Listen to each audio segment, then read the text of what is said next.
Josh is in Louisville, Kentucky. Hey, Josh, what's up in your world? Hey, how are you, Dave? Better than I deserve, man. How can I help? All right. Well, I appreciate the call. I am calling about a direct mail marketing business. It had a revenue last year of about 1.1. And my question is how to take on this business because it is possibly being gifted to my wife and I. Okay. What do you mean, how to take it on? What do you mean? Well, kind of like, we're not buying it, but I guess it would be kind of the same as buying it, even though it's being gifted to us. Okay. What does the business consist of that's being given to you? A client list and a process, or what? Yes, sir. Any assets? Any machinery, or? No, sir. There are no assets other than a bank account. Okay. Just a client list and just all the continuing work that's being done at the moment. Okay. Is it an LLC? I believe so. Okay. Well, they can just transfer the shares of the LLC to you. Okay. Done. Yeah. Just like that. And, that's it.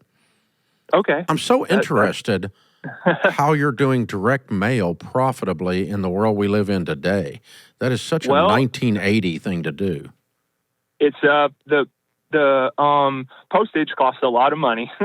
It's not the most profitable. Who's doing this now at a volume? I mean, I thought that. I mean, I know crap still shows up in my mailbox, but I'm still interested that it actually is effective in today's digital world.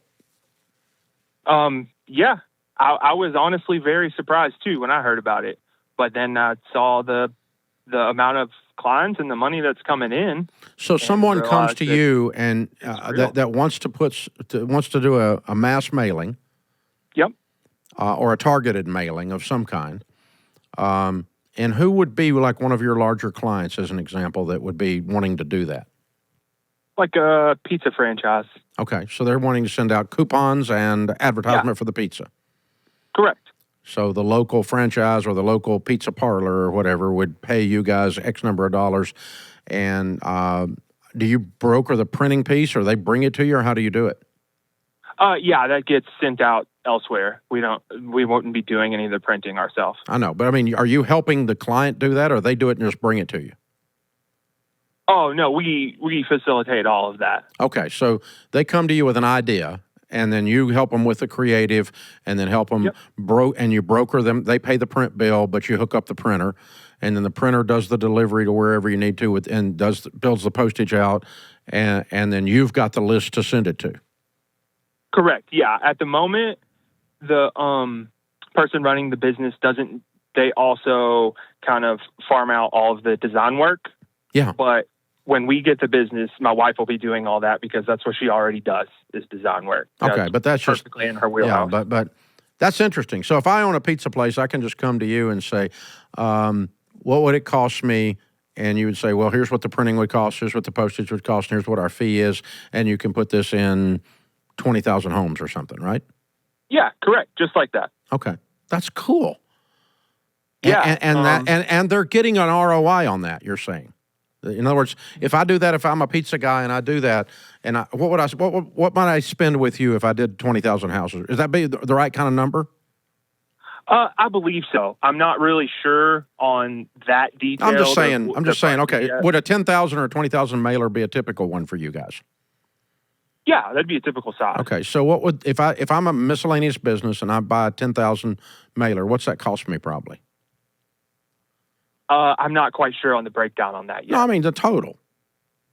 Yeah, I don't know yet. Like I said, this is a business that is potentially being given to us that we're not working in yet.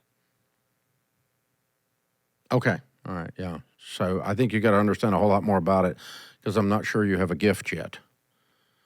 I understand that. Someone might be handing you their nightmare, not their dream.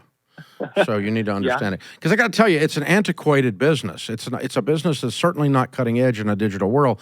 I thought it was dying, but I don't know anything about it. That's why I was quizzing you about it, because I'm intrigued. Of course. I'm not saying it is dying. I just thought it was, and I'm curious. I want to learn more. So, so I guess the idea being, let's just make up a number. If I want to do a 10,000 mailer and it costs me $20,000, $2 a pop, it wouldn't be that much. Let's call it $5,000, okay? 50 cents a pop, right? For 10,000 mailer, then I got to sell more than $5,000 worth of pizza. Of course, yeah. Directly attributed to that, or I don't ROI on that, and I'll never do it again, and you won't be able to build a client base. You'll destroy them one at a time. So that's what's interesting to me is how you can measure the attribution on this from an ROI standpoint, because I've been selling advertising for 30 years. Advertising that works is free.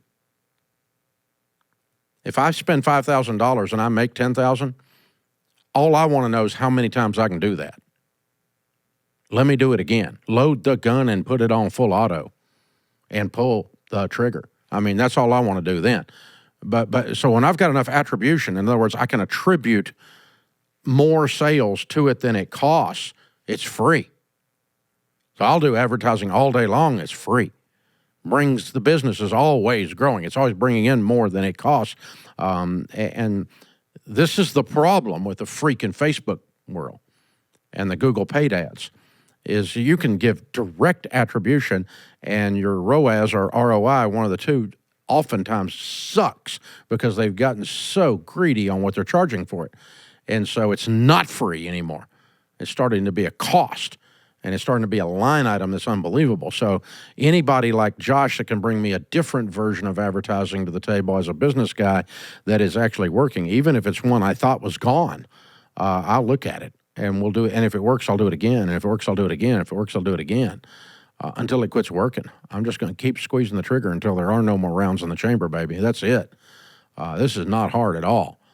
And why did you quit shooting? I ran out of ammo. That's the only reason. So that's it. That's what you do in that situation. Way to go, dude. Very proud of you. That's interesting.